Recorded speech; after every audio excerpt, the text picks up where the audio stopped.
Did you know 40% of dogs suffer from separation anxiety? Separation anxiety is when the dog is distressed, when the owner isn't present or maybe leaves the room. Some signs of separation anxiety are whining, barking, walking around, not being able to settle down at all. They can bite their paws, they can bite their tails to seek comfort. So here are some tips to prevent and address separation anxiety. Tip 1 would be to create a positive association with being alone. So to start this could be using Kongs, or a slow feeder, or puzzles, something to keep them engaged where they're not thinking about the owner, obviously using their mind to work on other things. So tip number 2 is to keep the goodbyes and the hellos neutral. So what this does is teaches the dog that coming and going is normal and not something to be distressed about.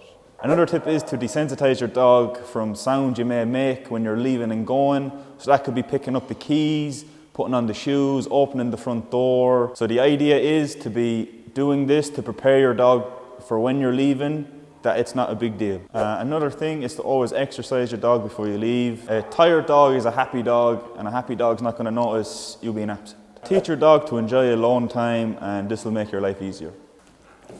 Place. Down.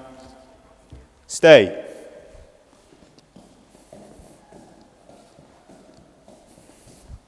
Practicing stay can help a lot. Rewarding them for maintaining positions for even 10 seconds can help build confidence in themselves.